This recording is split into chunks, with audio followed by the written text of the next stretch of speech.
किसी नगर में शिवदास नाम का एक व्यक्ति जो मूर्तिकार थे, उनकी मूर्ति दूर दूर तक मशहूर थी। शिवदास को एक ही दुख था कि उनकी कोई संतान नहीं थी। उन्हें हमेशा यही चिंता सताती थी कि उनके मरने के बाद उनकी कला की विरासत कौन संभालेगा। एक दिन उनके दरवाजे पर एक बालक आया। शिवदास उस समय भोजन कर रहे थे। बालक को बहुत भूख लगी थी। बालक ने शिवदास से कुछ खाने को मांगा। शिवदास ने उस बालक को देखा और उनको दया आ गई। उसको पेट भर भोजन कराया और उसका परिचय पूछा। बालक ने कहा, गांव में हैजा फैलने से उसके माता पिता की मृत्यु हो गई है, वह अनाथ है। शिवदास को उस पर दया आ गई और उन्होंने उसे अपने पास रख लिया। लड़के का नाम था कलाधर। वह उनकी मन लगाकर सेवा करता। काम से छुट्टी पाते ही उनके पैर दबाता। शिवदास द्वारा बनाई जा रही मूर्तियों को ध्यान से देखता और कहीं बाहर से पत्थर ले आता व उन पर प्रयास करता। एक दिन शिवदास ने उसे ऐसा करते देखा और वह समझ गए कि बच्चे में लगन है। उनकी चिंता का समाधान हो गया। उन्होंने तय कर लिया कि अपनी कला इस बालक को दे जाएंगे। उन्होंने कलाधर से कहा, बेटा, क्या तुम मूर्ति बनाना सीखोगे? मैं तुम्हें सिखाऊंगा। कलाधर यह जानकर अत्यधिक प्रसन्न हो गया। फिर शिवदास ने कलाधर को मूर्ति कला सिखाई। धीरे धीरे कलाधर भी मूर्ति बनाने में माहिर हो गया। समय किसी कलाकार को अमर होने का वरदान नहीं देता। शिवदास बीमार पड़ गए। कलाधर ने दिन रात एक करके गुरु की सेवा की, लेकिन उनकी बीमारी बढ़ती गई। एक उनको तेज बुखार हो गया। तब कलाधर उनके माथे पर पट्टी धर रहा था। गुरु की कुछ बातें कलाधर को बता रहे थे कि हे कलाधर, कला की ऊंचाई का अंत नहीं है। कारीगरी में दोष निकाले जाने पर बुरा नहीं मानना और कला पर घमंड मत करना। अंतिम शब्द कहते कहते उनके प्राण छूट गए। कलाधर अपनी माता पिता की मृत्यु पर जितना नहीं रोया जितना गुरु की मृत्यु पर। धीरे धीरे पुराने जीवन में लौट आया और मूर्तियां गढ़ना शुरू कर दी।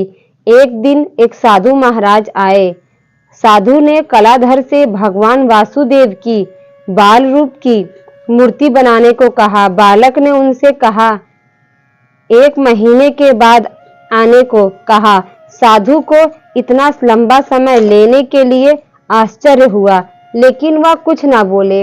1 महीने के बाद जब वो आए, साधु ने भगवान वासुदेव की मूर्ति देखकर वह दंग रह गए। साधु के मुख से निकला, उत्तम, अति उत्तम। बोले, तुम्हें क्या मजदूरी चाहिए? बालक बोला साधु से, घोर पाप, केवल आशीर्वाद दीजिए। साधु ने कहा, बेटा, मेरा आशीर्वाद है कि तुम देवलोक के लोगों की वाणी समझ सकोगे। और वह चले गए। एक दिन अपनी कार्यशाला में मूर्ति गढ़ने में कलाधर व्यस्त था। तभी उसे 2 व्यक्तियों की आपसी बातचीत सुनाई दी। साधु के आशीर्वाद से वह उनकी बातचीत समझ सकता था। बेचारा मूर्तिकार कुछ दिन का मेहमान है। 6ठे दिन तो इसके प्राण लेके आना ही पड़ेगा। हमारा काम भी कितना निर्दयी है। मूर्तिकार समझ गया कि ये यमदूत हैं। अब मौत का डर सबको होता है, सो उसे भी हुआ। अपनी मृत्यु से बचने का उपाय सोचने लगा। हूबहू अपने जैसी 5 मूर्तियां बनाई। 6ठे दिन वह उन मूर्तियों के बीच सांस रोककर स्थिर बैठ गया। यमदूत आए। वह पूरी तरह भ्रम में पड़ गए। इनमें से असली मूर्तिकार कौन है? वह उसे पहचान नहीं पाए और खाली हाथ लौट आए। यमदूतों को खाली हाथ लौटता देख यमराज के क्रोध की सीमा ना रही। वे क्रोध में आकर बोले, आज तक मेरा कोई भी दूत बिना प्राण लिए नहीं लौटा, तुम कैसे वापस आ गए? जाओ, जैसे भी हो उस मूर्तिकार के प्राण लेकर आओ। यमदूत वापस उस कलाधर के प्राण लेने को पहुंचे, तभी वह उसे पहचान नहीं पाए। अचानक एक दूत को एक युक्ति सूझी। उसने अपने साथी से कहा, वाह क्या मूर्ति बनाई है, फिर भी मूर्तिकार है बेवकूफ। इस मूर्ति की एक आंख बड़ी एक आंख छोटी बनाई है, दूसरी मूर्ति में अंगूठा ही नहीं है। कलाधर से अपनी मूर्तियों में दोष सहन नहीं हुआ, वो गुरु की अंतिम सीख भी भूल गया। कलाधर चिल्ला पड़ा, झूठ, दोनों आंखें बराबर हैं। उसकी आवाज डूबती गई, गर्दन एक और लुढ़क गई। यमदूत उसके प्राण लेकर जा चुके थे। जीवन में गुरु अच्छा हो या समझाने वाला इंसान बेहतर हो, तो व्यक्ति तरक्की की सीढ़ी चढ़ते जाता है। अगर हम गुरु की बातों पर ध्यान नहीं देते तो खुद के पैरों पर कुल्हाड़ी मारने का काम करते हैं।